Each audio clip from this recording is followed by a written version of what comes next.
प्रेरित पौल आसिया में हद में पहुंच चुका था, ठीक है, एंटर कर गया था आसिया हद में। लेकिन होली स्पिरिट ने उसे कहा तुमने आसिया नहीं जाना, मकिदुनिया जा। सोचो, क्योंकि आसिया में भी गड़बड़ है। जब परमेश्वर का वचन ये कहता है, यीशु जी उठने के बाद ये बात करता है, चेलों को ये वचन देता है कि जाओ पृथ्वी की शोर तक क्या करो, मेरे क्या बनो, गवाह बनो। पृथ्वी की शोर तक मेरे गवाह बनो। अब सोचने वाली बात है, जब उसने कहा पृथ्वी की शोर तक मेरे गवाह बनो, तो इसका मतलब क्या है? हर जगह जाना चाहिए ना, तो आसिया में भी जाना चाहिए। लेकिन यही आत्मा की बातें, यही आत्मा की अगुवाई है। अगर हमें आत्मा के द्वारा चलना नहीं आता तो फिर गड़बड़ हो जाएगी। बोलो, अगर हमें आत्मा के द्वारा चलना नहीं आता, आत्मा के द्वारा जीवन क्या होता है आत्मिक, उसकी समझ नहीं है, तो फिर क्या होगा? गड़बड़ होगा, गड़बड़। तो इसीलिए मैं तुम्हें समझाना चाहता हूं, मैं तुम्हें एक वचन देना चाहता हूं। यह वचन तुम्हारे लिए है परमेश्वर का, ताकि तुम इस वचन से समझ सको कि परमेश्वर क्या चाहता है, उसका वचन हमें क्या कह रहा है, कैसा हमारे अंदर विश्वास चाहिए, कैसा विश्वास है ना। तो ये बड़ी बात है। ये कुलसियों 2:6 में लिखा है, ऐसे लिखा है, जैसे तुमने मसीह यीशु को प्रभु करके ग्रहण कर लिया, वैसे ही उसी में चलते रहो और उसी में जड़ पकड़ते और बढ़ते जाओ, और जैसे तुम सिखाए गए वैसे ही विश्वास में दृढ़ होते जाओ। हालेलुया। अब तुमने यीशु मसीह को ग्रहण कब किया? जब उसे जाना। यीशु कौन है, क्यों पृथ्वी पर आया? वो किसी का धर्म जाति बनाने आया या सिर्फ तुम्हें जीवन देने आया? हालेलुया। बाइबल के अंदर किसी भी धर्म जात पात की कोई बात नहीं होती। बाइबल के अंदर मनुष्य को जीवन देने की बात होती, जीवन। देखो, ये जीवन यीशु मसीह में क्यों है, यीशु मसीह क्यों पृथ्वी पर आए? ऐसे लिखा, जैसे तुमने मसीह यीशु को प्रभु करके ग्रहण कर लिया है, वैसे ही उसी में चलते जाओ। सुनो, इस पर ध्यान दो आप लोग। अब तुम्हें यह बात समझनी है, किस यीशु को तुमने ग्रहण किया है, यीशु कौन है, क्यों किया है, और क्यों जैसे तुमने उससे ग्रहण किया वैसे चलते जाओ। सबसे पहले तुम्हें समझना होगा कि यीशु कौन है। कौन है वो प्रभु? क्यों चढ़ा क्रॉस पर, क्यों आया वो मेरे लिए? उसने सारे कामों को कंप्लीटली पूरा किया। तुम्हारे जीवन के काम, तुम्हारी बीमारियों के लिए, तुम्हारे हालातों के लिए, तुम्हारे परिवार के लिए, तुम्हारी प्रॉस्पेरिटी के लिए, पूरी तरह से कंप्लीट पैकेज है यीशु मसीह में तुम्हारे जीवन के लिए। हालेलुया। तुम्हारे बड़े हालात, तुम्हारी गरीबी, तुम्हारे कारोबार की प्रॉब्लम, शैतानी आत्माएं, बड़े से बड़ा हालात, बड़े से बड़े रोग, सब उस यीशु में जिसको तुमने ग्रहण किया है, उसमें वो सारा कंप्लीटली मेरे लिए जीवन का पैकेज है। जब तुमने ऐसे प्रभु को, जो हमसे प्रेम करता है, हमारे लिए क्रॉस पर चढ़ता है, हमारी सजा को अपने ऊपर लेता है, हमारी बीमारियों के लिए कोड़े खाता है, ऐसे प्रभु को जिसने तुम्हें बेहद प्यार किया। बाइबल में ऐसे लिखा है कि परमेश्वर ने अपने प्रेम की भलाई को इस रीति से प्रकट किया कि जब हम पापी थे तब मसीह पापियों के लिए क्रूस पर चढ़ा। हालेलुया।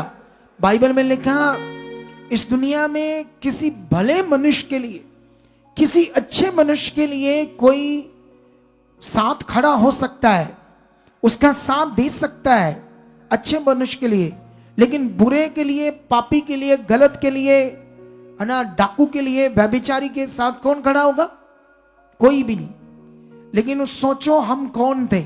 ऐसे ही थे, व्यभिचारी थे, डाकू थे, चोर थे, गलत थे, क्लेश करने वाले थे, पाप करने वाले थे, लेकिन उसने हमारे पापों को, अपराधों को नहीं देखा, हमारी गुनाह की जिंदगी को परमेश्वर ने नहीं देखा।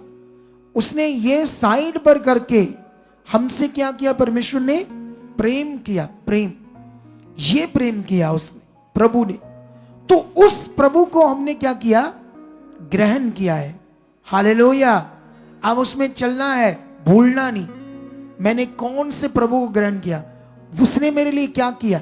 आप जानते हो कुछ लोग बीमार क्यों हैं, दुखी क्यों हैं? हम इधर प्रचार करते हैं, मैं काफी सालों से यीशु मसीह का सेवक हूं, तो मैं बहुत सारी मिनिस्ट्रीज, अलग अलग जगह से लोग आते रहते हैं।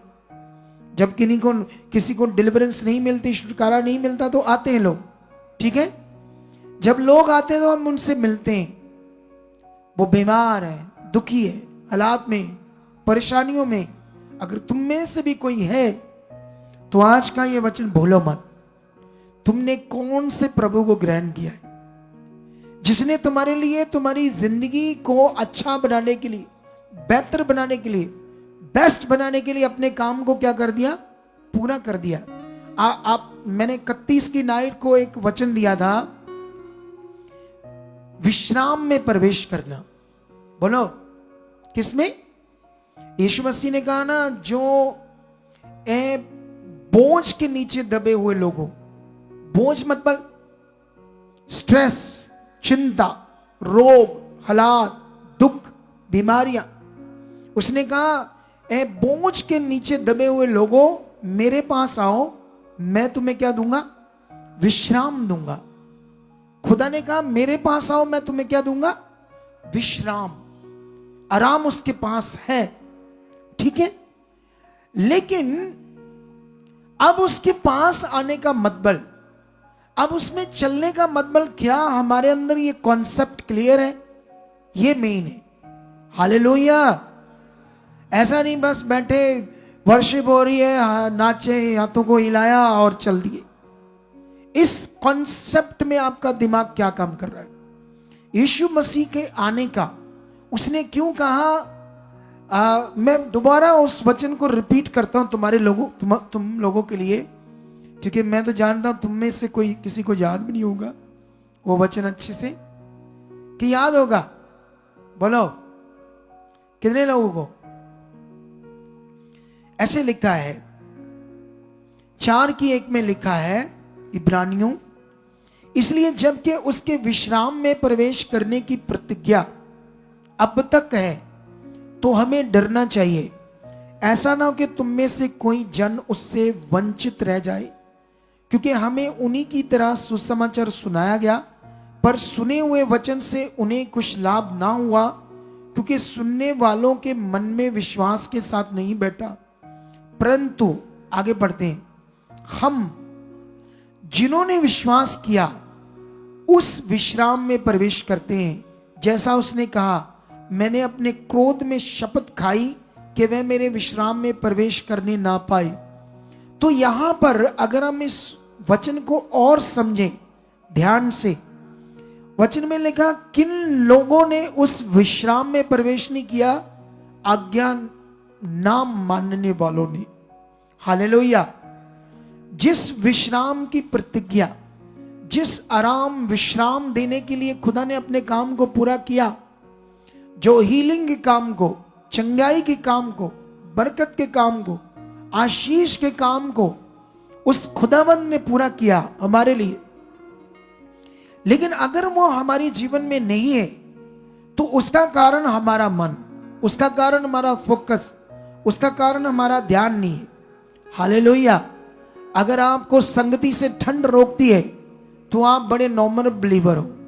अगर बारिश आती है, अरे मैं जब पुराने चर्च में था तो हमने 5 साल टेंट के नीचे निकाले, हम बारिशों में भी बैठे थे, हमारा साउंड जल गया, सड़ गया, स्पीकर खराब हो गए, कई इसके जो प्रोडक्ट्स हैं साउंड्स के वो खराब हो गए, क्योंकि बारिशों में भी हम बैठे थे खुदा के साथ। हमें ना तो बारिश, मींह, तूफान, ठंड उस संगति को रोक पाई। आज तक ये कॉन्टिन्यू संगतियां चल रही है, लेकिन याद रखना, इधर ध्यान दो, हमें अगर कोई सिचुएशन, जैसे प्रेरित पौल ने भी कहा, कहता कौन मुझे मसीह के प्रेम से अलग कर सकता है?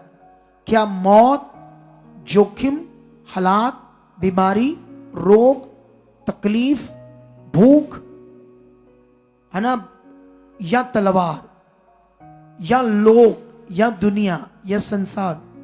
कहता कोई भी नहीं। हालेलुया।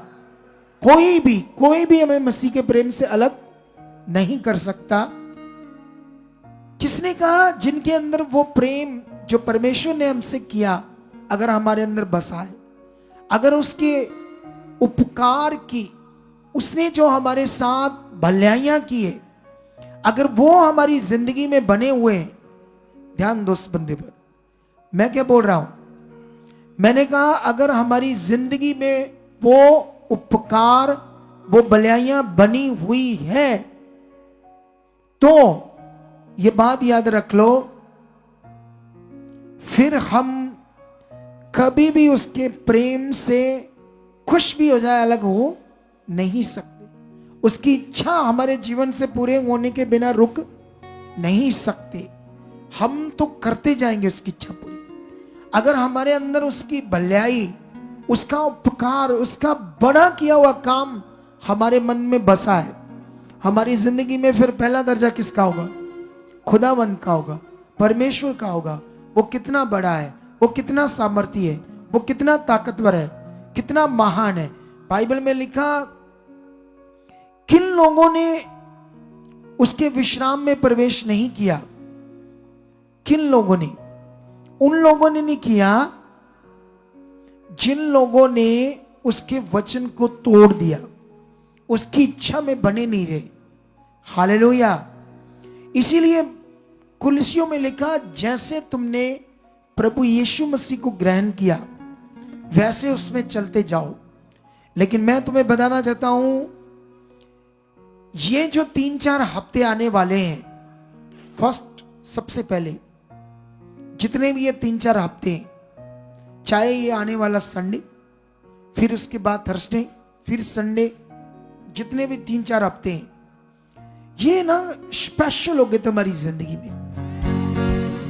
क्योंकि ये नए साल में जो प्रोफेसी, जो प्रोफेटिक वर्ड आए, ताकि वो हमारी जिंदगी में काम करे। हालेलुया। आप जानते हो थस्सलुनीकियों में क्या लिखा है? वहां पर एक वचन लिखा है, मैं वो भी तुम्हें पढ़ाना चाहता हूं। बहुत पावरफुल वो वचन है, ताकि उसकी अखंडता, उसकी समझ तुम्हारी जिंदगी में काम करे। फर्स्ट थस्सलुनीकियों में लिखा है 2:13 में, इसलिए हम भी परमेश्वर का धन्यवाद निरंतर करते हैं कि जब हमारे द्वारा परमेश्वर का वचन, सुसमाचार का वचन तुम्हारे पास पहुंचा, तो तुमने उसे मनुष्यों का नहीं परंतु परमेश्वर का वचन समझकर ग्रहण किया, तो वह तुम विश्वासियों में जो विश्वास रखते हो प्रभावशील है। हालेलुया। इस बात पर ध्यान दो आप लोग सारे। आज सुनो, प्रेरित पौल ने थिस्सलुनीकियों की कलीसिया को बोला कि जब मेरे द्वारा परमेश्वर का वचन तुम्हारे पास पहुंचा, तो तुमने उसे मनुष्य का नहीं परमेश्वर का समझकर ग्रहण किया, तो उस वचन ने जो तुम विश्वास रखते हो, तुम्हारी जिंदगी में क्या काम करेगा? वो प्रभावशील काम करेगा। हालेलुया। हम जानते हैं ना, जब 12 साल की रोगन ने यीशु मसीह के कपड़े को छुआ, वो क्यों हील हुई? क्योंकि जब उसके पास परमेश्वर का वचन पहुंचा, यीशु का गुड न्यूज, यीशु कौन है, यीशु क्या कर रहा है, कैसे सामर्थ के काम कर रहा है, कितने उसने लंगड़े खड़े कर दिए, कितने अंधों की उसने आंखें खोली। जब उसको ये वचन उसके बारे में मिला, तो उसने उसको पूरे विश्वास से लिया अपनी जिंदगी। तभी वो 12 साल के रोगन से क्या पाई? छुटकारा पाया। अगर तुम लोग अपने फेथ को बनाकर खुदा की हजूरी में आते हो पूरे विश्वास के साथ, उस दिन तुम्हारी जिंदगी में बड़ी डिलीवरेंस होती है। हालेलुया। अगर तुम एक बार, दो बार, तीन बार आए, तुम्हारा मन नहीं बना, जा तुम्हारी ले एंड हुई, तुम्हारा काम नहीं हुआ, तुमने विश्वास नहीं छोड़ा, तुमने धन्यवाद किया, अगली बार और मन बनाकर आए और मुझे गवाहियों को ध्यान में रखा, कामों को ध्यान में रखा, जो यहां खुदा काम कर रहा है, जो खुदा अपनी सामर्थ को प्रकट कर रहा है, उन बातों को जब तुमने ध्यान में रखा तो तुम विश्वास से आए, नहीं खुदा करेगा। तुम घर से धन्यवाद करते हुए आ रहे हो, तुम गाड़ी में आ रहे हो, तुम ऑटो में आ रहे हो, तुम अपनी कन्विंस पर आ रहे हो, चलते चलते धन्यवाद कर रहे हो, परमेश्वर मैं तेरे घर आ रहा हूं, परमेश्वर तू महान है, मैं तेरे चरणों में आ रहा है, तू मुझे छू रहा है, आज मुझे बदल रहा है, आज तेरे दास के द्वारा जो वचन आने वाला मेरी जिंदगी में बड़ा काम करने वाला है, आज मैं अगर तुम इस तरीके से आ रहे हो तो तुम्हारी जिंदगी वो बनने वाली जो तुमने सोचा नहीं है। क्योंकि ध्यान कैसा चाहिए था, कैसे आना था खुदा की हुजूरी में, कैसे बैठना था, कैसे खुदा काम करता है। बाइबल में भी लिखा है, जब तुम परमेश्वर के भवन में आओ तो डरते और कांपते हुए आओ। ऐसा शब्द क्यों लिखा? ये डरना और कांपने का मतलब, अच्छा कांपते, वो जो दूसरा डर, वो वाला डर नहीं, आत्मिक डर। आत्मिक डर वो खुदा है, वो सर्वशक्तिमान है। एक भय, एक आदर, एक ध्यान कि मैं किसके सामने बैठा हूं, वो कौन है, वो सृष्टि करता है, वो क्या कर सकता है आज मेरी जिंदगी में। अगर ये ध्यान बना है तो तुम फिर नॉर्मल नहीं रह सकते। हालेलुया। फिर तुम कभी भी नॉर्मल नहीं रह सकते। आज मैं इसी पुलपट से, हमारे पंजाब में 2 मिनिस्ट्रियों में बड़ा विवाद छिड़ा हुआ है, उस पर बात करने वाला था, लेकिन वो हट ही गया। आधा प्रचार था, आधा वो विवाद का विषय था, लेकिन जैसे मीटिंग खत्म होगी तो मैं वो वीडियो बनाऊंगा और आज ही डाल दूंगा। वो बड़ी अच्छी वीडियो है। वो, मैं तो किसी के पक्ष में नहीं हूं, ना किसी के विरोध में हूं। जो हॉली स्पिरिट ने मुझे कहा है वो मैंने करना है। लेकिन उससे पहले तो मैंने तुम्हें ये पॉइंट बताया आज। हालेलुया। कितने लोगों को मेरी बात समझ आ रही है? जो भला परमेश्वर है, जिसने अपने वचन में लिख कर दिया, चक्कर देखो यहोवा कितना भला है। कैसे? खुदावंद ने कहा चक्कर देखो यहोवा कितना भला है। हालेलुया। इस बात पर आप लोग ध्यान दो। वो इतना भला है, वो इतना ताकतवर है, वो इतना सामर्थी है। लेकिन ये बात याद रखो, तुम सारे लोग, तुम किसके पास आए हो? अब वो सर्वशक्तिमान है। बाइबल में ऐसे लिखा, उसमें बढ़ते जाओ और जड़ पकड़कर नहीं, उसमें उसको हमने जब ग्रहण कर लिया तो उसी में चलते जाओ और जड़ पकड़कर बढ़ते जाओ। ये जड़ पकड़ना क्यों है ना? जब किसी सेवक को परमेश्वर बढ़ाता है या बिलीवर को बढ़ाता है, या आप पहले इतने पैसे वाले नहीं थे, फिर बड़ा पैसा आ गया, बरकत आई। फिर जब बरकत आती है ना बड़ी, ईगो भी आती है, घमंड भी आता है। अगर जड़ नहीं है तो घमंड आया तो वो फिर पेड़ क्या हो जाएगा? गिर जाएगा ना। बोलो, जिस पेड़ की जड़ नहीं है तूफान से क्या हो जाता है? वो गिर जाता है ना।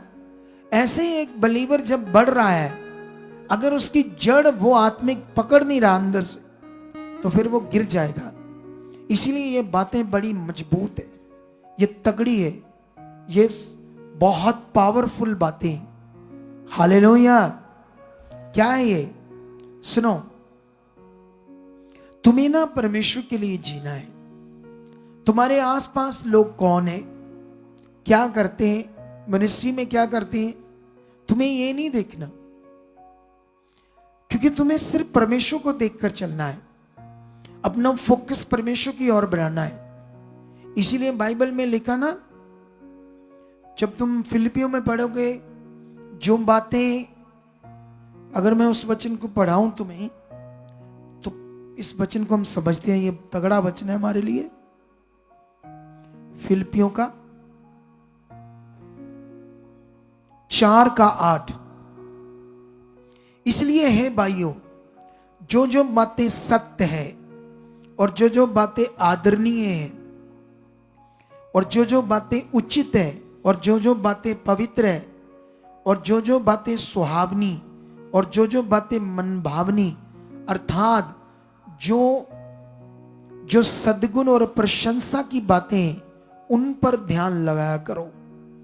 और जो बातें तुमने मुझसे सीखी और ग्रहण की और सुनी और मुझ में देखी, उन्हीं का पालन किया करो। तब परमेश्वर जो शांति का सोता है तुम्हारे साथ रहेगा। अब तुम अकॉर्डिंग टू बाइबल कैसी बातों को पकड़ रहे हो? तुम सेवा कर रहे थे परमेश्वर के लिए, एक सेवादार को देखा वो आगे पीछे, तुमने भी अपनी सेवा को आगे पीछे कर ली, ये पकड़ना था? बोलो। एक सेवा करने वाले ने दुष्ट की जुक्ति में फंसकर अपनी सेवा को आगे पीछे किया और दूसरे ने देखा अच्छा इसने किया, चल अच्छा पकड़, देखो क्या लिया। पकड़ना क्या था और पकड़ क्या लिया? हालेलुया। परमेश्वर कौन सी चीज पकड़ने की बात कर रहा है? क्या तुमने जो बातें जीवन से संबंध रखती है, सत्य की बातें, सच्चाई की बातें, जिन बातों में आदरणीय, जो बातें उचित, पवित्र, सुहावनी, मनभावनी, सद्गुण, प्रशंसा की, बाइबल में परमेश्वर कहता उन बातों पर ध्यान लगाओ, उन बातों पर अपना फोकस बनाओ जो मेरी ओर से, जो शरीर में मनुष्य कर रहा है। अभी 2 मिनिस्ट्रियां जो शरीर में आकर क्या क्या कर रही है, आप सोच भी नहीं सकते हो। बोलो। तो आज इसकी वीडियो आपको 6 बजे हमारे YouTube चैनल पर मिलेगी। एक बड़ा विषय होगा इस पर, जो हम बताएंगे, ना तो हम किसी के विरोध में ना किसी के पक्ष में।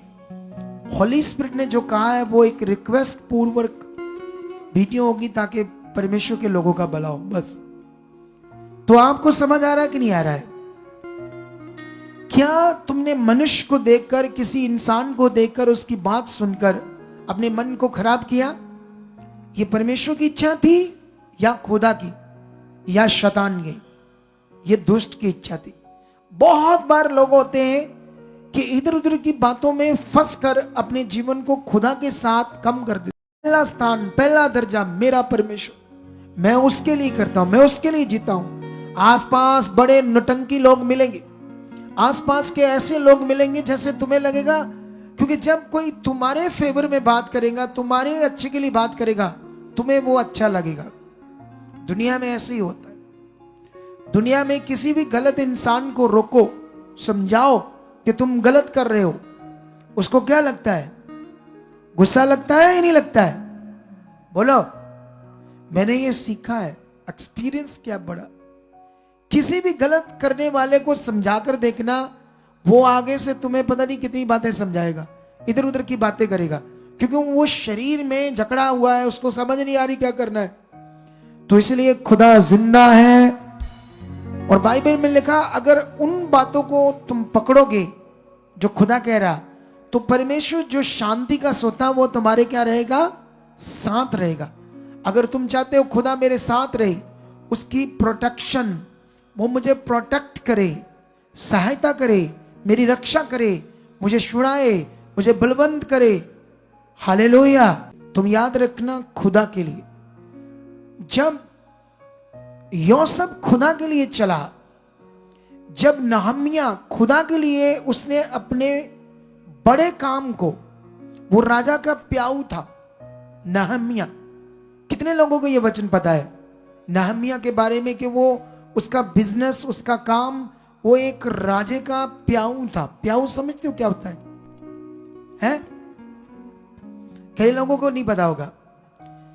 जैसे राजा है ना, तो उसके हाथ में मदरा, मदरा मतलब ड्रिंक, पैग, पैग समझ लो, सोने के बर्तन में बनाकर चीजें डालकर उसके हाथ में देना, ये एक बहुत बड़ी जॉब होती है, तगड़ी जॉब। जैसे प्रधानमंत्री के प्लेट उसके हाथ में देना छोटा मोटा बंदा देगा? उसके आसपास बंदे नॉर्मल रह सकते हैं? तो वो नहमिया परमेश्वर का बच्चा दास का ये बिजनेस काम था, ड्यूटी थी। तो ये एक समझ लो एक ऐसी ड्यूटी थी जिसमें उसको शाही रूम मिला था, शाही खाना था, बड़ी सैलरी थी, एकदम से लग्जरी जीवन, लग्जरी जीवन। लेकिन जब उसको अपने खुदा के लोगों की दुर्दशा का पता चला, जब उसे यह पता चला कि यरूशलेम में जो शहर बना था वो टूट गई है, दीवार टूट गई, फाटक टूट गए हैं, लोग बेघर हैं और बहुत बुरी हालत में परमेश्वर के लोग, तो उसने अपने सुख की जॉब को छोड़कर राजा से मांग कर अनुमति के मुझे मेरे लोगों के लिए जाने दे। सोच कर देखो ऐसे लोगों का मन। फिर ऐसे लोगों को क्या करता है परमेश्वर? जब यूसुफ ने परमेश्वर का वो वचन पूरा करना था तो उस समय क्या हो रहा था? हालात गड़बड़ थे, बेइज्जत हो रहा था, जेलों में डाला जा रहा था, मार पड़ रही थी, शब्दों के द्वारा उससे बड़ा प्रताड़ित किया जा रहा था, है ना? झूठे शब्दों के द्वारा प्रताड़ित किया जा रहा था। बेइज्जती, इंसल्ट, शर्मिंदगी, जिल्लत, ये चीजें उसको उठानी पड़ रही थी। लेकिन उसने उसे नहीं देखा, उसने खुदा के वचन को देखा कि खुदा ने मुझे चुना है और क्या काम दिया है, वो किया। फिर उसने उसे ऊंचा उठाया, प्रधानमंत्री की सीट पर बढ़ा। खुदा ये चेक करता है, क्योंकि आजकल जो सेवकाइयां चल रही है, काम चल रहे हैं, जो भी हो रहा है, सब अभिलाषाओं के लिए, लालच के लिए हो रहा है, खुदा के लिए नहीं हो रहा है। हालेलुया। लेकिन तुम्हें ये पकड़ना है जो बातें सत्य, पवित्र, उचित, मनभावनी, सुहावनी, सद्गुण जिनसे जीवन है, उन्हीं पर मन लगाना है, उन पर ध्यान रखना है। तुमने आज क्या सीखा? परमेश्वर से तुम्हारा रिश्ता क्या है? किस प्रभु यीशु मसीह को तुमने ग्रहण किया है? कौन से प्रभु को, जिसने तुम्हें जीवन देने के लिए कंप्लीट जीवन का पैकेज पूरा किया है? वो अवेलेबल है। तुम्हारा हालात जाना, तुम्हारा रोग जाना, तुम्हारी बीमारियां जानी, तुम्हारी प्रॉब्लम्स जानी, बड़े से बड़े रोग। लेकिन क्या, लेकिन एक बार आए, दो बार आए, दोबारा नहीं आए, कहते हैं काम तो हुआ नहीं। अरे कैसे हो जाएगा? मन कितना है, विश्वास कितना है, ध्यान कितना है। अगर आज तुमने ये वचन पकड़ा तो बड़ी जिंदगी पाओगे। रेडी हो जाओ ये कुछ हफ्ते खुदावंद के साथ, क्योंकि मैं तुम्हें दिखाऊंगा कि जो प्रोफेसी मेरे मुंह से निकली, जो वर्ड खुदावंद ने 31 की नाइट को मुझे दिए, ये मिनिस्ट्री डबल होने वाली है। अगर ये मिनिस्ट्री डबल होने वाली है तो तुम्हारी जिंदगी कितनी डबल होने वाली है। सोचो तुम कितने ब्लेस होने वाले हो अगर ये मिनिस्ट्री डबल होने वाली है। और उसका दर्शन मैं कल रात को देख रहा था अपनी प्रार्थनाओं में, उसका दर्शन मुझे खुदा दिखा रहा था। और जो लोग कमजोर है, वीक है, वचन को पकड़ते नहीं, वचन में लिखा किन लोगों ने प्रवेश नहीं किया, जो वचन को पकड़े नहीं रहे, उसके विश्राम में किन लोगों ने प्रवेश नहीं किया। बाइबल में लिखा उन लोगों ने जिनके अंदर परमेश्वर का वचन विश्वास के साथ नहीं बैठा, उन्होंने परमेश्वर के विश्राम में प्रवेश नहीं किया। विश्राम में प्रवेश करने का मतलब क्या है? फुल पैकेज छुटकारे का, जीवन का, उसकी इच्छा का, ब्लेसिंग का। हालेलुया। कितने लोगों को बात समझ आ रही? इस मिनिस्ट्री को दुनिया में आज तक कोई नहीं रोक पाया और कोई भी नहीं रोक पाएगा। ना नेगेटिविटी, ना कोई हालात। वो प्रोफेसी, प्रोफेटिक वर्ड कि ये डबल होने वाली है और तुमने इसे छोड़ना नहीं। तुम भी साथ में डबल जिंदगी में आगे आने वाली, डबल ग्रेस, डबल चीजें, ब्लेसिंग भरी जिंदगी तुम्हारी जिंदगी में होने वाली है। हालेलुया।